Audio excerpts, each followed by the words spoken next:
book lovers! Today I'm here to do a review of Invisibility by David Levithan and Andrea Kramer. Yay! So this is actually my very first review on this channel, so stick with me or cut me some slack. I don't know. I don't really know how to do this, but I've prepared a few notes and we'll see how it goes. Yep. Okay. So I'm not going to do a rating system because honestly that feels so arbitrary to me. I always just kind of throw out a number. I don't really think of what goes into that number, like what would count as a 5-star or 4-star or anything like that. I'm just going to say that I absolutely loved this book. I loved it. I tore through it. It was so good, and it is not contemporary. So for me to love it so much, it's gotta actually be really good. So I'm going to tell you a little bit what it's about. It is about a boy living in New York City who is invisible. And he's been invisible his entire life. Nobody has seen him. His own parents have not seen him.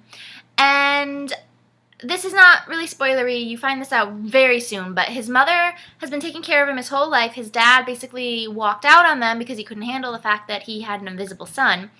So his mom has been raising him, and then his mom dies, and now he's all alone. And really the only way he can survive is that even though his dad left, his dad pays the bills. So he uses his dad's credit card to buy groceries online and have them sent to his house because he can't go out in the store and buy groceries. So it's such an interesting, fascinating concept, and there's cool things he talks about stuff when he wants to leave the apartment building, there's doormen at the building, and so he has to wait until somebody else is leaving and the doorman opens the door for them and try to sneak out behind them. Otherwise, he can't just walk up to the door and open it, because then people would be like, what the heck is happening right now? So I love that aspect of the book. I love just the entire concept of this invisible boy living his life in New York City, just going about his life all invisible and stuff. So that's really cool. But then the catalyst for this novel is when he meets this girl whose family has just moved into his apartment building, one door over.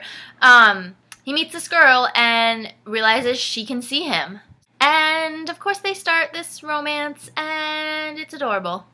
So that's the concept of the book. I'm trying not to give away much of anything to start. So now we're going to talk about some things I really, really loved about this book. Number one, and this is very minor, but it is worth mentioning, there's a Doctor Who reference. Yes, there is. There is a Doctor Who reference in this book. So I thought that was really, really cool. When I came across that, I pretty much squealed. Yep. But anyway, that's not super important to the goodness of the book, but I loved it. Second thing I liked about this book, it is told in alternating points of view. The first being the invisible boy, and the second being the girl who can see him. Now, I'm a sucker for alternating points of view when it comes to young adult romance, and honestly, it's kind of a thing that you find a lot in young adult literature, whether it's romance or not, and it gets criticized, I think, because it can be done pretty badly sometimes. Not always, and but this is done really well. Really well. The thing about alternating point of views, one of the issues I have, is that sometimes one is just one character maybe, or one writing style if two different people are writing it. Sometimes one point of view is just so much more interesting than the other. Or say something's going on with one character, and then you get to the end of the chapter and you're left not knowing, and then suddenly you're in someone else's head. And it's what the heck? And I know that that's a way to build suspense, and that is a good thing in literature, but it's not good when you have readers finding, skimming through one point of view just to get back to the other point of view. And the thing about this is I never found that happening. So that was really good. I enjoyed that a lot. Another thing about alternating point of views is sometimes an author will tell the exact same scene from both points of view, and that annoys me. I don't need to see that. So sometimes it's you do a little key thing, if this one chapter is told from the boy's point of view, and then it ends, and then you switch to the girl's point of view, she's allowed to back up a tiny bit and retell the last little bit of what just happened in a different way, giving her perspective on it, if it adds to the story, if it makes it more interesting for the reader to know both sides. If not, then you just move on and she can tell the next part. So with this book, I found that like the authors handled that really well, that aspect of just giving like a little bit of backtracking, but not too much that I get bored, that I'm like feeling like you're telling me the same story over and over. Now I'm going to talk about how I loved the beginning of this book more than the middle and the end. So this is going to be a little bit spoilery. I'm not going to spoil the end, not yet, but just if you're the kind of person who, you know, reads a book and you don't want to know anything, you just want to go, then don't listen. Go away now. I'll wait. Are you still here? So you've read this book? Or you don't care? Okay. So let's continue. I really enjoyed the beginning of this book, like the first, I don't remember exactly, but I want to say like 100 pages-ish. I enjoyed that more than the rest of the book. That's not to say the rest of the book wasn't good, but at the beginning of the book, it's more realistic. Like, I am not a huge fantasy reader. I really like contemporary, and okay, yes, this boy is invisible, so how realistic can it be? But the first 100 pages of this novel focus more on day-to-day life for this invisible boy and his relationships and this budding romance with this girl. And it doesn't focus on like these magical elements other than like the obvious fact that he's invisible. But they don't work in all this other stuff until later in the novel.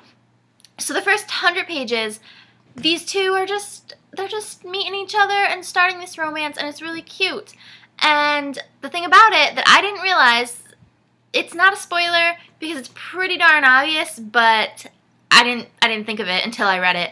I mean, she doesn't know he's invisible at first because, I mean, she can see him. He's there. So how does she know that nobody else can see him, right? So that's funny. And it's funny because he doesn't want to tell her. He doesn't want to ruin it. And so they go like on these dates and they're at the park on a blanket, and I mean, he knows that other people are giving her looks because she's sitting there talking to herself and she doesn't realize it. So I really loved that part. And then even once she does find out that he is invisible because she realizes other people don't see him, then even then there's still, we get a lot of their romance, and it's just, I love it. I love it.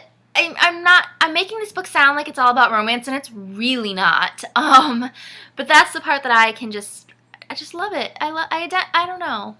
I do. So sue me. I'm a sucker for romance. But then, about 100 pages or so in, we find out some other stuff that's going on.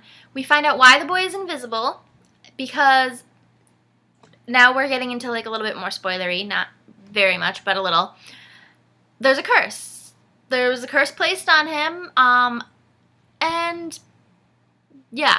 So we find out why he's invisible and kind of the parameters of that and what it really means and like how actually dangerous it could be in the future.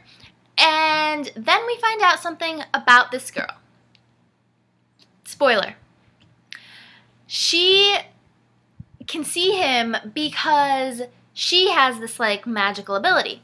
I'm not going to go too much into the details of the magic and stuff, but there are people that can cast curses, and there are people that can see curses.